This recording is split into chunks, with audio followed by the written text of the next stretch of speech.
how I was talking about how his mother would feed Orchard Park, okay? And there were times where his mother would sell dinners, not fish dinners, y'all. You know how I be talking about you ladies, when you be broke and you can't pay your electric bill, sometimes you gotta sell old fish dinners.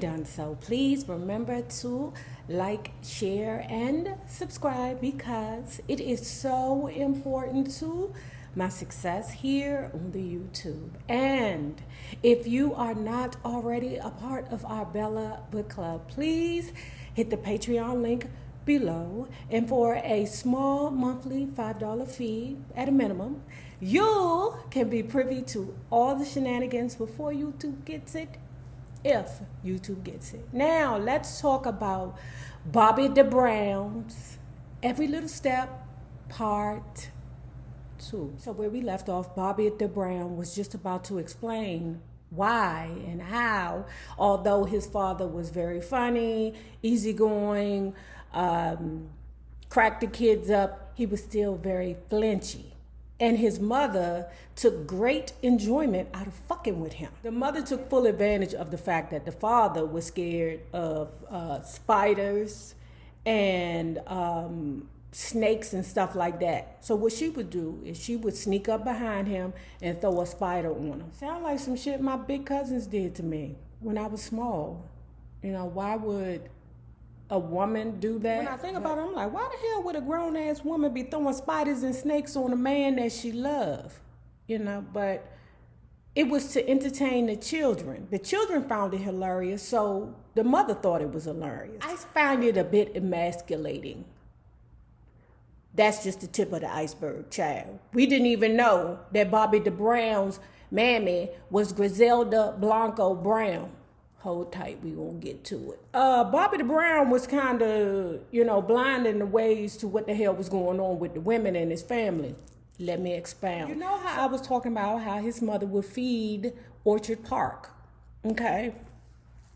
And there were times where his mother would sell dinners, not fish dinners, y'all. You know how I be talking about you ladies, when you be broke and you can't pay your electric bill, sometimes you gotta sell old fish dinner. Blink. Okay. We're talking about regular dinners that she would sell out of her house. Now, I said Griselda Blanco, okay? I got mad respect for her because she is definitely a hustler. Anyway, about 10 years old, this is when Bobby the Brown found out that his mammy was not only selling dinners to Orchard Park, but she was around there selling birds, okay? Is that what they call it? Is that what the people call it? Potted donuts. How about that? That's our language over here, down here to the NayRob channel. But come to find out that his mammy was selling dinners and potted donuts. Blink. Well, I feel that the father felt emasculated at times, okay? Because you around here, what do you do when Griselda Blanco is your wife? You just sit back. Ain't nothing for you to do. Because she running the whole goddamn shebang. One little hint that his mammy was Griselda Blanco was when they installed a steel door to the apartment.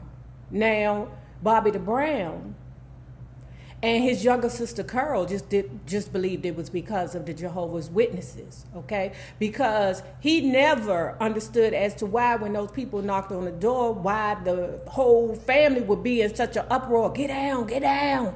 The Jehovah Witnesses is at the door. On my mother's side, they Jehovah Witnesses, so I kind of don't take too kindly to that, but I understand. So Bobby the Brown goes on to explain that his mother was a fabulous cook, okay? And about 10 years old, she took time to teach him how to cook, So one day, while she was down there to the nightclub, while his father was still at work, inappropriate. I found that to be so inappropriate as a wife, but how do you tell Griselda Blanco to keep her ass in the house, okay? But She was probably down there at the nightclub making money selling them birds out the corner too. Or potted donuts, y'all, my bad. Out the corner too. But, you know, Bobby at home by himself, and he decided to cook his family a dinner. He went into the refrigerator and pulled him out some chicken and some flour. What is flour doing in the refrigerator at 10 years old? Bobby the Brown don't know, but he will find out eventually. He done pulled out the chicken, you know, put the chicken in the flour, did all the good things that his mammy taught him in regards to cooking the fried chicken, okay? So now he done batted the chicken, and now he is putting it in the grease. Now, he don't understand the smell, but he like, is fried chicken supposed to smell like this? Answer no, Bobby. Fried chicken is not supposed to smell like that. So he sit down with his plate of chicken, you know, before him, looking like Tony Montana from Scarface, but he don't know it yet, you know. And he took him his first bite. Slipping into darkness. He noticed he feeling word. That's how he said it. That's my word, that's his word. He said it was a word feeling. Then he took another bite. Child, then his mammy came through the door. Oh my God, Bobby! Girl. Now, all his mother told him was that it wasn't flour.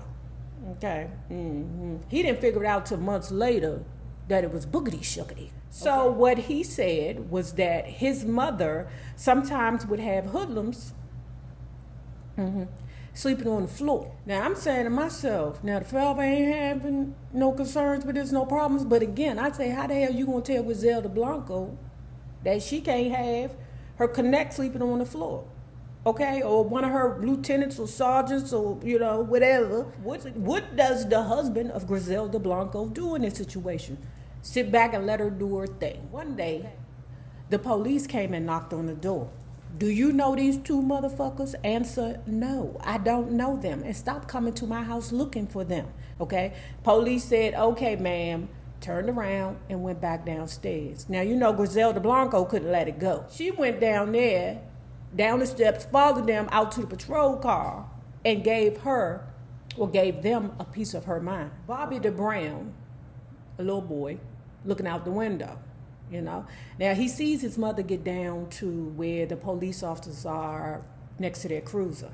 Okay, it went bad because the mother was arguing with them. That's right, you're not just gonna come to Griselda Blanco's house and just do whatever you want and knock on her steel door. That's what you're not gonna do. The police commenced to put in their hands on her. Okay, Bobby the Brown said that one of the police officers blacked his mother's eye. It was very traumatizing to him, and he has never had a decent relationship with the police since then. He goes on to talk about the next 2 weeks after that situation, it was a blur. His mother was arrested. So his father was at work, and none of the older children were in the house. So Bobby and his younger sister ended up in CPS custody. Bobby the Brown said that they took him down there to a Catholic church. This was another traumatic experience for him because he said one of them priests took him back there in the room and tried to touch him in his private places. He said he was so disturbed about the situation that he punched the priest in the face so hard and then ran away. Say something, them Catholic priests been doing that shit to little boys for years, okay? And America ain't done shit about it. Now, fortunately, the drug charges was dropped against his mother, okay? He said when he returned home, he never told his mother. Children, they just stay silent. You never, I mean, anybody, any victim, you can't ask them to speak. You know, when people be like, why didn't you tell nobody? You can't tell somebody when to tell their traumatic experience. I mean, I don't give a fuck if they was in a grave and they wrote it on their damn tombstone. Don't try to tell me when I should have told somebody. He goes on to talk about how his mother was the enforcer of the home. Bobby said he was such a bad kid. Didn't I tell y'all? Didn't I tell y'all that them damn Browns was bad to the bone? And in order to get them motherfuckers away from you, you got to mace them? I told you that. Now, Bobby talking about how bad to the bone he was. Okay? That he was always stealing something, whether it be a bike, you know, just anything. He was a kleptomaniac. He said when his mother found out about his stealing kleptomaniac ways, she would whoop his ass with anything she could get her hands on. A bottle, an extension cord, a hat, a shoe, a plant, anything. In the 70s and 80s, them mammies ain't had no sense. They would whoop your ass with a dead squirrel. You hear me? But what Bobby said was that the father's words was, leave him alone, because his father was pretty easygoing. Now, speaking of his father being easygoing, okay, the tides changed when Bobby the Brown went down south to be with his grandmother in Alabama. One day what happened, Bobby the Brown walked into an old mom and pop store. The cashier called him a nigga. Bobby the Brown said, oh, I'll be that nigga. Went back home. Or not home to Boston, but went back to his grandmother's house. That's his paternal grandmother, okay? Got his father's gun, put on his father's uniform, and walked his ass back to the mom and pop store. He put the gun in the cashier's face and said, now who's the nigga now? And then commenced to stealing up all the juju beans, the Raisinets, the Big League Chew, you know, and the Pixie Sticks, and then went home. Now, on his way home in full uniform of his father's and his father's pistol or rifle, his father drive up. What's going on here, Bobby? Bobby was speechless. His father got out the car, took the rifle from him, and whooped his ass. Now, after his father whooped his ass, he took him back to the mom and pop store. Now, he didn't say that his father made him apologize. What he said was that his father made him give back all the Pixie Sticks and Big League Chew that he stole. Okay, you can't just, I mean, it's like you negate the point by stealing stuff. When they was on the car ride home, Bobby the Brown says, I don't want to come back here no more, Daddy. Daddy said, you don't have to. And he didn't come back no more until his grandmother passed in 1981. So, like I said, Bobby the Brown said, Daddy, I don't ever want to come back down here again. And his father obliged him. Bobby the Brown did not return back to Alabama until 1981 when his grandmother passed. When he returned to Orchard Park from his grandmother's funeral, he experienced one of the most traumatic events of his life. But it would propel him into forming the New Edition. Now, if you have not already done so, please remember to like, share, and subscribe because it is so important to my success here on the YouTube. Now, remember this, the same people that you meet on the way up will always be the same people that you meet on the way down. Naysayers, my patron loves babies, you better have a good one.